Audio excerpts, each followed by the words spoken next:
I wouldn't be here today. Oh, it's lovely to see you, it really is. And welcome to Rosendale. And what do you make of all this then? Here we are, like sort of 2011. ABBA unofficially split in 1982, and they're bigger than ever. It's absolutely unbelievable. And it's great fun to be here. I'm very happy Helge and Anita talked me into coming today.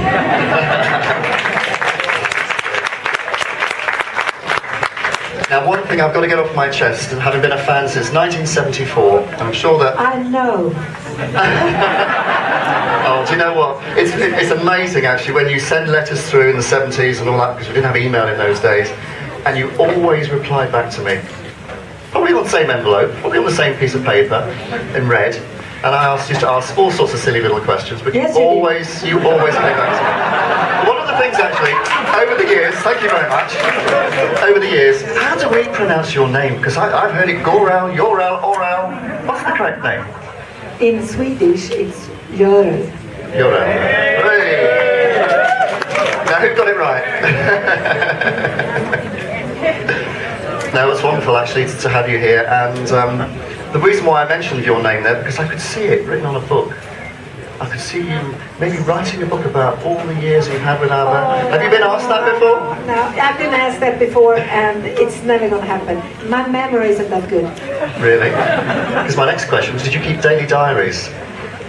No, I wouldn't say I've kept daily diaries, but in my diary in the office, I've made notes of everything that's been done, photo sessions, studio sessions, interviews, back and forth, traveling.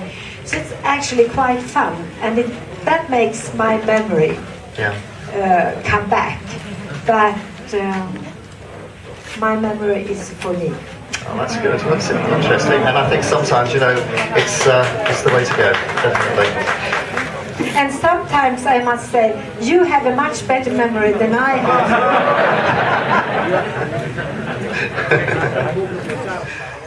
Yeah. Let's just go back a little bit, please, to Görel Jonsson. Growing up, where were you born? I was born in a small place outside of Skövde, which is somewhere between Stockholm and Gothenburg. If you travel by train from Stockholm to Gothenburg, 2/3 down to Gothenburg, you pass this. Okay. Little town. Fantastic. Was it a happy childhood? Yes, it was happy childhood. With my parents, my two brothers. And what did your parents do? My father worked with the cars, and my mother worked at home. So then, of course, you left school, college, and saw this job advertised at Pearl Music? Yes, because I had had a secretarial education at the University of Stockholm, and actually I wanted to go on to be a teacher, English, history, Swedish literature maybe, but then they said you should work for a year or two. It's good with this education. So I applied for a few jobs, and then I got this one. The music publishing company wanted a secretary with good knowledge of English. And who interviewed you? I didn't meet Stig. I met his wife Görel. And Stig used to say that, I should be lucky he hadn't met me, because then I wouldn't have been employed. I was too shy in those days.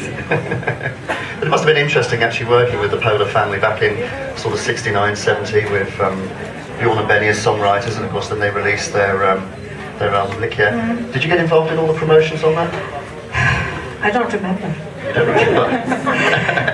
I did, but it was different in those days. It wasn't the same kind of promotion at all. It was much smaller, and they were not known in those days. And there was a very good thing with Stig and with Görel and his wife. The company was small, and everybody was involved in everything, and everybody knew what everybody was doing. So it was really like a family. That's also a very good way of learning the business. It is, isn't it? That's right. And did that sort of transpire maybe when you were not working? Did you socialise a lot? I think we started to do that in the middle of the 70s, after a couple of years. Yes, with Stig, Görel, Marie and Lasse. Yes, they were like my family when I moved to Stockholm. Absolutely. Because one of the questions that's often sort of raised is the fact that when ABBA became huge, that a lot of the artists that were working with Pola at the time as well sort of felt a little bit let down. The fact that they didn't have the sort of level of concentration that they probably should have had. Do you agree with that? I don't know. Maybe it's true. Maybe that's the way. I can understand if that was the way they felt, but not in reality. And we didn't have that many artists then. It was Leon Andersson, it was Ted Gärdestad. Hootenanny Singers weren't there anymore. But I can understand their feeling because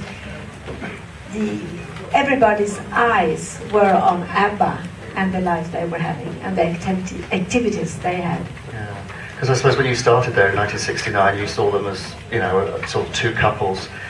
Could you sort of see something sparkling there, that maybe that there could be, that there could be something out of the four of them recording together?